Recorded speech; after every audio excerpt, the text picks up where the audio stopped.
Hello friends, मैं हूं रेखा सिंह। स्वागत करती हूं आपका आपके अपने यूट्यूब चैनल KR स्टडीज़ पर। 64th BPSC इंटरव्यू की प्रिपरेशन हमारे चैनल पर कराई जा रही है, राइट। और अभी जो न्यूज़ आ रही है उसके अकॉर्डिंग ऐसा भी माना जा रहा है कि मई में रिज़ल्ट डिक्लेयर हो जाएगा। तो इसीलिए आप अपनी इंटरव्यू की तैयारी को तेज कर दीजिए, क्योंकि रिज़ल्ट डिक्लेयर होने के बाद आपको ज़्यादा टाइम नहीं मिलेगा। फाइन, आपकी जो भी नॉलेज है उसको पॉलिश करना शुरू कर दीजिए, करंट अफेयर्स पे काम करना शुरू कीजिए, अपनी पर्सनैलिटी पर काम कीजिए, ताकि आपको अच्छे मार्क्स इंटरव्यू में मिल सके। 120 मार्क्स का इंटरव्यू होता है। और देखिए, जो एस्पायरेंट्स होते हैं उनको 102, 105 मार्क्स भी मिले हैं इंटरव्यू में। तो इंटरव्यू में हम ज़्यादा स्कोर कर सकते हैं, राइट। तो अपनी पर्सनैलिटी पे काम कीजिए। आज हम एक इम्पॉर्टेंट टॉपिक को डिस्कस करेंगे आज के वीडियो में, करंट से जो रिलेटेड है। आज हम NRC, NPR और CAA के बारे में जानेंगे, राइट। देखिए, कोरोना आउटब्रेक होने से पहले तक ये जो तीनों टॉपिक थे बहुत इम्पॉर्टेंट थे और इनके ऊपर कई सारी डिबेट्स हुई, कंट्री वाइड प्रोटेस्ट भी हुआ CAA एक्ट को लेकर। तो हम जानेंगे कि क्या इशू था, क्या इन एक्ट में था, क्या NRC है, क्या NPR है। एक बार इनके बारे में ब्रीफ में हम जानेंगे और उसके बाद अपना ओपिनियन बनाने की कोशिश करेंगे कि बोर्ड मेंबर्स के सामने हम कैसे अपना बैलेंस्ड ओपिनियन रख सकते हैं, अपना जो बैलेंस आंसर हम कैसे रिप्रेजेंट कर सकते हैं, उसके बारे में भी जानेंगे वीडियो के लास्ट में। फाइन, तो वीडियो को लास्ट तक देखिएगा, आपकी हेल्प होगी इससे। ओके, तो पहले तीनों के बारे में थोड़ा थोड़ा जान लेते हैं। देखिए, सबसे पहले मैं NRC की बात करूंगी। NRC का फुल फॉर्म है नेशनल रजिस्टर ऑफ सिटीजन, ठीक है, national register of citizens of India. Fine, NRC देखिए एक लिस्ट है अपने जो इंडियन सिटीजन है उनकी। It's a list of an Indian citizen and was prepared in 1951। NRC का जो पहली लिस्ट थी वो 1951 में प्रिपेयर हुई थी। देखिए, 1951 में इंडिया का पहला सेंसस बना था आज़ादी के बाद, ठीक है। जब हमारा देश आज़ाद हो गया था उसके बाद 1951 में पहला जो सेंसस था वो तैयार हुआ था। तो उसी सेंसस के बेस पर NRC क्रिएट की गई थी। देखिए, क्योंकि जब देश आज़ाद हुआ था और पार्टीशन हुआ था हमारा पाकिस्तान से, ठीक है, तो बहुत सारे जो लोग थे वो इधर उधर उनको शिफ्ट होना पड़ा था। तो उसी के लिए NRC का गठन उस समय पे किया गया था और NRC के थ्रू जाना गया था इंडियन सिटीजन्स के बारे में। एक लिस्ट प्रिपेयर हुई थी इंडियन सिटीजन्स को लेकर, ठीक है। 1951 के सेंसस के बाद 1951 में ही NRC वाज क्रिएटेड, राइट। उसके बाद NRC कंट्री में कहीं नहीं आई, पर असम में देखिए, असम के जो लोग थे उनकी डिमांड थी कि वहाँ पे NRC कराया जाए, NRC को अपडेट कराया जाए। असम अकॉर्ड के अकॉर्डिंग उसकी डिमांड वहाँ उठ रही थी। तो सुप्रीम कोर्ट ने 2013 में एक ऑर्डर पास किया था कि NRC असम में कराई जाए, अपडेट उसको कराया जाए। क्योंकि देखिए, जो असम का जो बॉर्डर है वो पोरस है, बांग्लादेश से उसका बॉर्डर टच करता है, भूटान से टच करता है। तो वहाँ पे असम की कंप्लेंट थी कि जो इलीगल माइग्रेंट्स हैं वो असम में आ गए हैं over the period of time और बहुत ज़्यादा वहाँ के जो इकोनॉमिक रिसोर्सेज हैं उनका एक्सप्लॉयटेशन कर रहे हैं, राइट। तो ये असम की डिमांड थी कि एक असम में स्टेट वाइज NRC कराई जाए, उसको अपडेट कराया जाए और जो भी इलीगल माइग्रेंट्स हैं जो दूसरी कंट्रीज से आ गए हैं उनको डिपोर्ट करा दिया जाए, उनको उनके देश वापस भेज दिया जाए। तो NRC की डिमांड असम में उठी थी। तो उसी के बाद सुप्रीम कोर्ट ने ऑर्डर पास किया था 2013 में, जिसके बेस पर असम में NRC की जो प्रोसेस थी, प्रक्रिया थी, वो शुरू हुई, ठीक है। ये प्रोसेस क्यों शुरू हुई थी मैंने आपको बता दिया। इलीगल जो माइग्रेंट्स थे बांग्लादेश और एडजॉइनिंग एरिया से जो आए हुए थे असम में, उनको वीन आउट करने के लिए, उनको बाहर निकालने के लिए, राइट। ये जो NRC की जो प्रक्रिया थी वो सिटीजनशिप एक्ट 1955 के तहत वहां पे शुरू हुई थी असम में, ओके। उसके बाद NRC शुरू हो जाती है, NRC की प्रक्रिया असम में। और जो फाइनल जो आपका लिस्ट है वो आपका 31 अगस्त 2019 को वहां पे लगती है, राइट। जिसमें क्या होता है 19 lakh people, 19 lakh total peoples NRC की लिस्ट में शामिल नहीं हो पाते हैं और उनको इलीगल माइग्रेंट्स डिक्लेयर कर दिया जाता है। देखिए जो टोटल पॉपुलेशन है आपके असम की वो 3.29 करोड़ है, ओके। उसमें से 3.11 करोड़ की population he final list of NRC में अपनी जगह बना पाई। 3.11 करोड़ की पॉपुलेशन ही फाइनल लिस्ट में अपनी जगह बना पाई, जिससे क्या हुआ जो 19 लाख पीपल थे 19 लाख लोग एनआरसी की फाइनल लिस्ट से बाहर हो जाते हैं, ठीक है। उसमें से 14 लाख आपके हिंदू थे, राइट, और जो 5 लाख थे वो मुस्लिम थे। तो उसके बाद जो एक प्रोटेस्ट शुरू होता है असम में ही, जो लोग थे जो एनआरसी की लिस्ट से निकल गए थे वो प्रोटेस्ट शुरू कर देते हैं और वहाँ बहुत सारी प्रॉब्लम्स क्रिएट होती हैं, ठीक है। वो लोग क्योंकि अपना जो सिटीजनशिप थी उसको प्रूफ नहीं कर पा रहे थे, क्योंकि प्रूफ जो मांगे जा रहे थे वो बहुत पुराने प्रूफ मांगे जा रहे थे, उनके पेरेंट्स, उनके ग्रैंड पेरेंट्स की डेट ऑफ बर्थ, उनके कुछ रिकॉर्ड्स, डेमोग्राफिक कुछ एविडेंसेस मांगे जा रहे थे जिनको वो नहीं दिखा पाए, जिसकी वजह से उनको डिपोर्ट करने की बात की गई, राइट। तो 31 अगस्त 2019 को फाइनल लिस्ट लगी थी एनआरसी की असम में, जिसमें से जो 19 लाख लोग थे वो फाइनल लिस्ट से बाहर हो जाते हैं, ओके। ये तो हो गया आपका एनआरसी। देखिए असम में एनआरसी आने के बाद मतलब कंट्री में और कहीं किसी भी स्टेट में एनआरसी अभी तक नहीं आई है, बातें इस पे हो रही थी, पर अभी तक इसकी जो प्रोसेस है वो किसी भी कंट्री के दूसरे स्टेट में स्टार्ट नहीं हुई है, राइट। असम में ये स्टार्ट हुई थी, जैसे कि मैंने बता दिया असम में इसके क्या कॉन्सिक्वेंसेस हुए, ओके। उसके बाद अब हम बात कर लेते हैं एनपीआर की, ओके। देखिए एनपीआर आपका नेशनल पॉपुलेशन रजिस्टर है। इसमें आपके जो इंडियन सिटीजन्स हैं उनके नाम मेंशन्स हैं, और ये सबसे पहले 2010 में आपका एनपीआर बनाया गया था, जिसमें डाटा कलेक्ट किया गया था हमारे इंडियन सिटीजन्स का, जानने के लिए कि कौन कौन से भारत के नागरिक हैं। क्योंकि देखिए जो plans and policies government start करती है, जो वेलफेयर स्कीम्स जो चलाई जाती हैं, उस सब के लिए इन डाटा का होना बहुत इंपॉर्टेंट है। इसीलिए ये जो एनपीआर था इसको स्टार्ट किया गया था 2010 में, और जो डाटा अपडेट हुआ था वो 2015 में हुआ था। उसके बाद एनपीआर का अपडेशन नहीं हुआ है, कोई भी डाटा से रिलेटेड कलेक्ट नहीं हुआ है। बट 2020 में बात की जा रही थी कि अगस्त 2020 से इसको अपडेट किया जाएगा। एनपीआर जो है, जो एक रजिस्टर है usual residents of the country, country के जो समान नागरिक हैं उनका एक रजिस्टर था, उनकी एक लिस्ट तैयार करनी थी एनपीआर के थ्रू। इसका पर्पस कुछ नहीं था, देखिए इसका जो मेन पर्पस था is to create a comprehensive identity database every usual resident of a country. देखिए ये हर कोई कंट्री इस तरह से अपना एनपीआर एक तैयार करके रखती है, ये जानने के लिए कि कॉम्प्रिहेंसिव डाटाबेस होना चाहिए कंट्री के पास कि उसके रेसिडेंट्स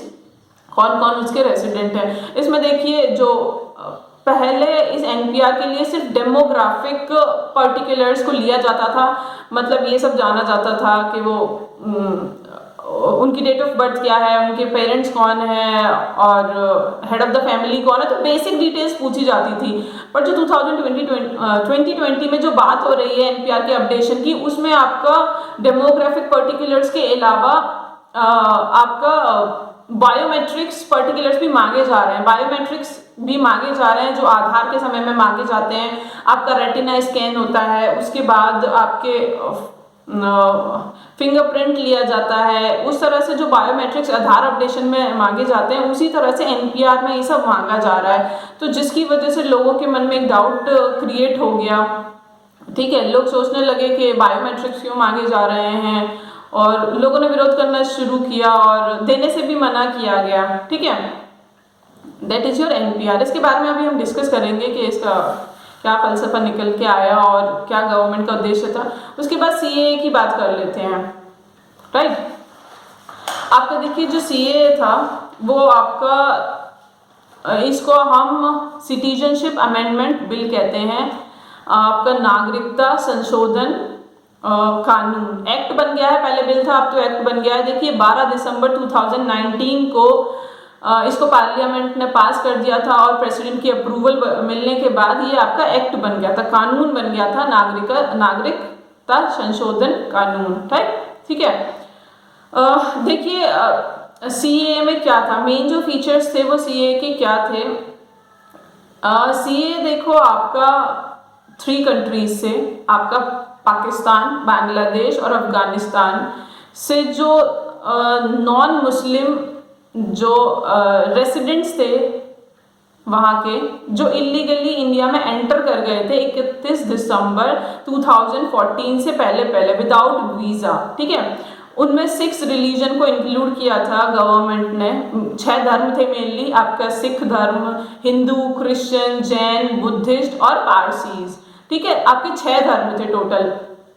ओके, तो सरकार ने कहा था, इस एक्ट में ऐसा कहा गया है कि जो भी लोग इन 6 धर्मों से बिलोंग करते हैं, 3 कंट्री से, अफगानिस्तान, पाकिस्तान और बांग्लादेश, वो इलीगली एंटर कर गए हैं इंडिया में विदाउट वीज़ा के 31 दिसंबर 2014 से पहले, ठीक है, तो उनको भी सिटीजनशिप प्रोवाइड करने की बात इस एक्ट में की गई है सरकार द्वारा।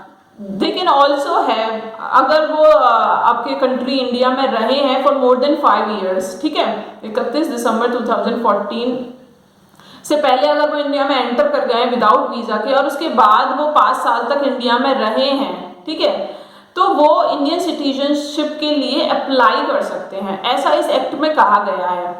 आई होप यू अंडरस्टैंड, आप समझ रहे हैं मैं क्या बताना चाह रही हूँ, ठीक है। तो वो जो लोग हैं, जो परसिक्यूटेड पीपल्स हैं, अगर प्रताड़ित लोग हैं इन 3 कंट्री से, नॉन मुस्लिम्स, इस चीज़ का ध्यान रखिएगा, मुस्लिम्स नहीं होने चाहिए, क्योंकि देखिए ऑलरेडी ये जो 3 कंट्री हैं ये मुस्लिम मेजॉरिटी कंट्रीज हैं, इनमें मुस्लिम्स ही ज़्यादा हैं और ये जो धर्म के लोग हैं ये बहुत कम है। तो यहाँ पे कई बार खबरें सुनने को मिलती हैं कि इनकी प्रताड़ना हो रही है, रिलीजियस परसिक्यूशन हो रहा है, ठीक है, उन लोगों को सताया जा रहा है, तो इस तरह की घटनाएं सुनने को मिलती हैं। तो बस उसी के लिए सीएए एक्ट जो है आपका लाया गया दिसंबर 2019 में सरकार द्वारा। देखिए सरकार का जो मेन मोटिव था वो क्या था, ठीक है, सरकार इन लोग, ये जो कंट्रीज हैं इनके लोगों को सिटीजनशिप क्यों, अब आप लोग सोचोगे, ये डिबेट्स भी हुई थी, ये बात भी सामने आई थी कि इंडिया की पॉपुलेशन ऑलरेडी बहुत है और दूसरी कंट्रीज़ के पीपल को सिटीजनशिप देने का क्या मतलब है, अपने देश के लोगों को ये अच्छी सर्विस, अच्छा फैसिलिटीज़ प्रोवाइड करानी चाहिए सरकार को, इस तरह की बातें सुनने को मिली थी।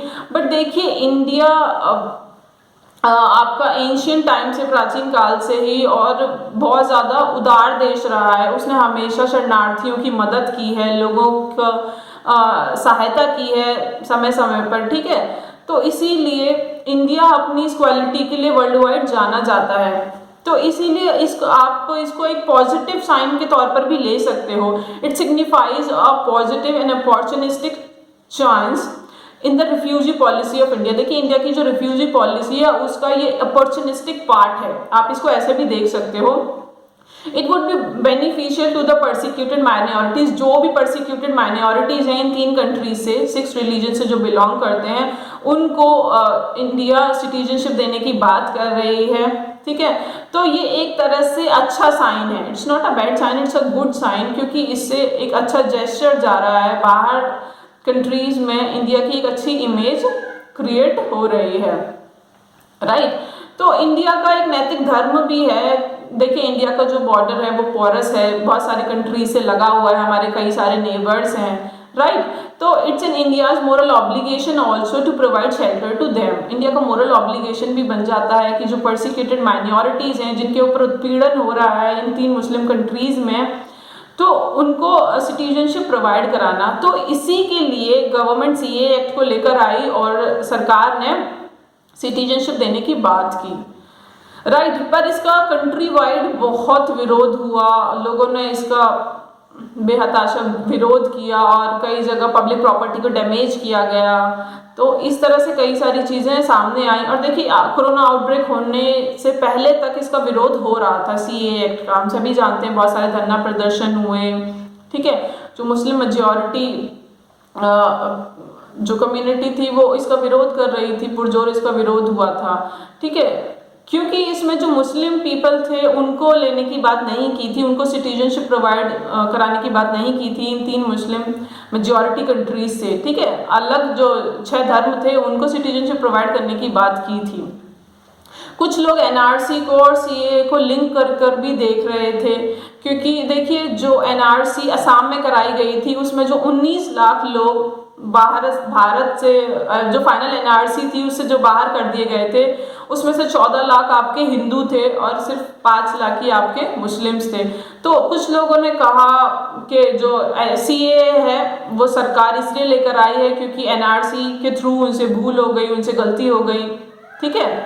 असम में जो 15 लाख हिंदूज बाहर चले गए उनको वापस लेने की बात की जा रही है सीए एक्ट के थ्रू, तो ऐसा भी कुछ कहा गया, राइट। देखिए ये सब तो हो गया। अब बैकग्राउंड मैंने आपको ये जो तीनों है एनआरसी, एनपी और सीए के बारे में एक बेसिक इन्फॉर्मेशन प्रोवाइड कराती है कि रफ एक आइडिया आपको क्रिएट अप हो गया होगा कि ये तीनों क्या है, क्यों इनका विरोध हो रहा था, इनकी जो बेसिक इन्फॉर्मेशन है वो आपको मैंने दे दी है। अब बात करते हैं जो इंटरव्यू बोर्ड होगा वो आपसे पूछेगा कि आपके क्या आइडियाज है। देखिए ये जो क्वेश्चन है वो मेंस में भी आ सकता है। 65th बीपीएससी मेंस का जो करंट अफेयर वाला सेक्शन है जीएस पेपर 1 का सेक्शन 2 उसमें भी ये आ सकता है क्वेश्चन, क्योंकि बहुत इंपॉर्टेंट है और वहां पर भी आपको अपना ओपिनियन जाहिर करना है, व्यक्त करना है, ठीक है। आप देखिए किसी भी इंसान का अपना पर्सनल ओपिनियन कुछ भी हो सकता है, राइट। मेरा पर्सनल ओपिनियन कुछ है, आपका कुछ होगा, सबको ये अधिकार है कि वो अपना पर्सनल ओपिनियन रखे। बट देखिए जब आप ब्यूरोक्रेट बनने जा रहे हैं, सिविल सर्वेंट बनने जा रहे हैं, तो आपसे ये उम्मीद नहीं की जाएगी कि आप सरकार का ही विरोध करो। सरकार की जो प्लान्स एंड पॉलिसीज हैं, सरकार के जो कानून हैं, एक्ट्स हैं, उनका आप विरोध करो, तो ये तो पॉसिबल ही नहीं है, ठीक है। क्योंकि आप तो हिस्सा बनने जा रहे हो, आप ब्यूरोक्रेट बनोगे तो आपको सरकार की जो प्लान्स एंड पॉलिसीज हैं उनको इम्प्लीमेंट करना है। आपकी जो जॉब होगी वो यही होगी, to implement the plans and policies of the government, आपका इम्प्लीमेंटेशन का काम होगा।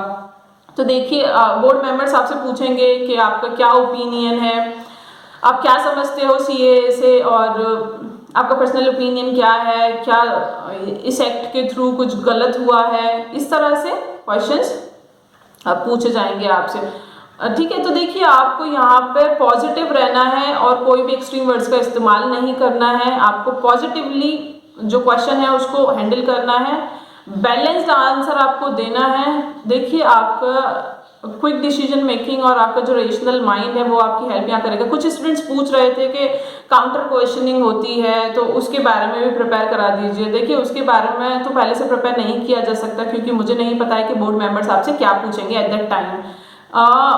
उसके लिए आपका प्रेजेंस ऑफ माइंड का होना बहुत इंपॉर्टेंट है, क्योंकि देखिए आप मेंटली वहाँ अलर्ट रहेंगे और आपके पास एक स्ट्रॉन्ग ओपिनियन है। हर जो इम्पोर्टेंट टॉपिक है उस पर आपका अपना खुद का एक ओपिनियन आप क्रिएट पहले से करके जाएंगे, तो you will be able to answer those questions very easily. आप बहुत आसानी से उन क्वेश्चंस का आंसर कर सकते हो और कितने भी काउंटर क्वेश्चन होते रहे वहाँ पे you will be able to handle, आप आराम से उन्हें हैंडल कर लोगे, आपको कोई दिक्कत नहीं आएगी, फाइन।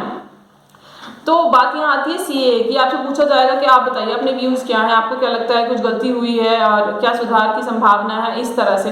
तो देखिए आपको सिर्फ इतना ही बताना है, आपको कहना है कि सर नहीं, एक पॉजिटिव एक्ट है, एक पॉजिटिव जेस्चर है इंडियन गवर्नमेंट का, and it's in very opportunistic chance, एक अपॉर्चुनिस्टिक चांस है और एक तरह से गुड जेस्चर है। रिफ्यूजी पॉलिसी ऑफ इंडिया में बहुत बड़ा बदलाव भारत सरकार करने जा रही है इस एक्ट के through. It would be beneficial for the persecuted minorities. बाहर के जो देश हैं, जो वर्ल्ड है, वहाँ हमारी इमेज अच्छी होगी, हम परसिक्यूटेड पीपल्स को, भारत देश शुरुआत से ही लोगों की मदद के लिए जाना गया है, शरणार्थियों की मदद के लिए। अगर हम, और देखिए वो कहेंगे मुस्लिम्स को क्यों नहीं दिया है, मुस्लिम्स को जो सिटीजनशिप है वो क्यों नहीं प्रोवाइड की गई, तो आप कह सकते हो ऑलरेडी ये जो 3 कंट्रीज हैं वो मुस्लिम मेजॉरिटी है वहाँ पे, ठीक है, जो ज़्यादातर पॉपुलेशन है वो मुस्लिम ही है। तो ऐसा मुश्किल है कि वहाँ पे मुस्लिम पीपल्स के ऊपर प्रताड़ना हो, धार्मिक प्रताड़ना या किसी भी तरह का जो परसिक्यूशन है वो मुस्लिम्स के ऊपर हो। इसीलिए ये जो 6 कम्युनिटीज़ हैं उसको इंडिया ने इंक्लूड किया है, उनकी हेल्प करने की बात की है, उनको सिटीजनशिप प्रोवाइड कराने की बात की है। और इससे किसी को भी इंडियन सिटीजनशिप, जो इंडियंस हैं, जो भारत के लोग हैं, उनकी सिटीजनशिप नहीं छिनेगी और उनको परेशान होने की कोई ज़रूरत नहीं है। देखिए, आप बोल सकते हो सर, वो पूछेंगे प्रोटेस्ट क्यों हो रहे हैं, क्यों कंट्री वाइड प्रोटेस्ट हुए, क्या उसका कारण था, तो आप कह सकते हैं सर सरकार ऐसा कह रही है और it may be because of lack of awareness. देखिए, जानकारी के अभाव में, क्योंकि जो लोग हैं कई बार र्यूमर्स फैला दिए जाते हैं, कई बार जो रियल इंफॉर्मेशन होती है उसको मिस इंटरप्रीट कर दिया जाता है, उसको गलत तरीके से पेश कर दिया जाता है। तो अगर सही इंफॉर्मेशन लोगों तक पहुंचाई जाएगी तो लोगों का जो भ्रम है वो दूर हो जाएगा और वो इस एक्ट को स्वीकारेंगे, क्योंकि ये एक्ट परसिक्यूटेड माइनॉरिटीज को सिटीजनशिप प्रोवाइड करने की बात कर रहा है, किसी की सिटीजनशिप छीनने की बात नहीं कर रहा है। ठीक है, तो इस तरह से आप अपने आंसर को रख सकते हो। राइट, तो जो सारा कुछ था मैं ऑलरेडी आई थिंक डिटेल मैं डिस्कस कर चुकी हूँ। अब अगर आपको कोई डाउट है तो प्लीज़ कमेंट सेक्शन में लिखकर बताइएगा, आई विल आंसर। राइट, और एसआरटी को भी हम डिस्कस करेंगे। कुछ स्टूडेंट्स पूछ रहे हैं कि सिचुएशन रिएक्शन टेस्ट, वहाँ पे कुछ सिचुएशन क्रिएट कर दी जाती हैं और उससे रिलेटेड क्वेश्चंस पूछे जाते हैं। ठीक है, तो उनको भी हम एक एक करके डील करेंगे। उनके लिए मैं डिफरेंट वीडियोस बनाऊंगी और उसमें उस सबको डील किया जाएगा। So don't worry about that, अभी हमारे पास समय है। पहले आप करंट अफेयर जो इंपॉर्टेंट करंट टॉपिक्स हैं हम उन्हें डिस्कस कर लेते हैं। देखिए, आप अपना जो एक ओपिनियन है, ब्यूरोक्रेट की तरह अपना ओपिनियन क्रिएट कीजिए, लेमन पर्सन की तरह नहीं कि आपका कुछ भी आप एक्सट्रीम वर्ड्स बोल रहे हो या फिर कुछ भी ऐसा बोल रहे हो जिससे जो सरकार है उसके ऊपर उंगली उठाई जा रही है, उसके ऊपर सवाल खड़े हो रहे हैं। ठीक है, तो आपको एक ब्यूरोक्रेट की तरह अपना ओपिनियन क्रिएट करना है और उसी को वहाँ रिप्रेजेंट करना है। बहुत बैलेंस्ड होना चाहिए आपका आंसर। ठीक है, राइट, तो इस तरह से आप अपना ओपिनियन क्रिएट कर सकते हैं। और आपका कोई भी ओपिनियन है इनके बारे में तो कमेंट सेक्शन में मुझे लिखकर बताइएगा। I will check. Fine, thank you so much for watching the video. अगर आपको वीडियो हेल्पफुल लगा है तो वीडियो को लाइक कर दीजिएगा। अगर चैनल पर नए हैं तो चैनल को सब्सक्राइब कर लीजिएगा। अपने फ्रेंड्स के साथ भी वीडियो को शेयर कर सकते हो जो भी तैयारी कर रहे हैं इंटरव्यू की, जो स्टूडेंट्स मेंस लिखे हैं 64 बीपीएससी का। Thank you so much for watching the video. Next video में फिर से हम मिलेंगे एक और नए टॉपिक के साथ। Thank you.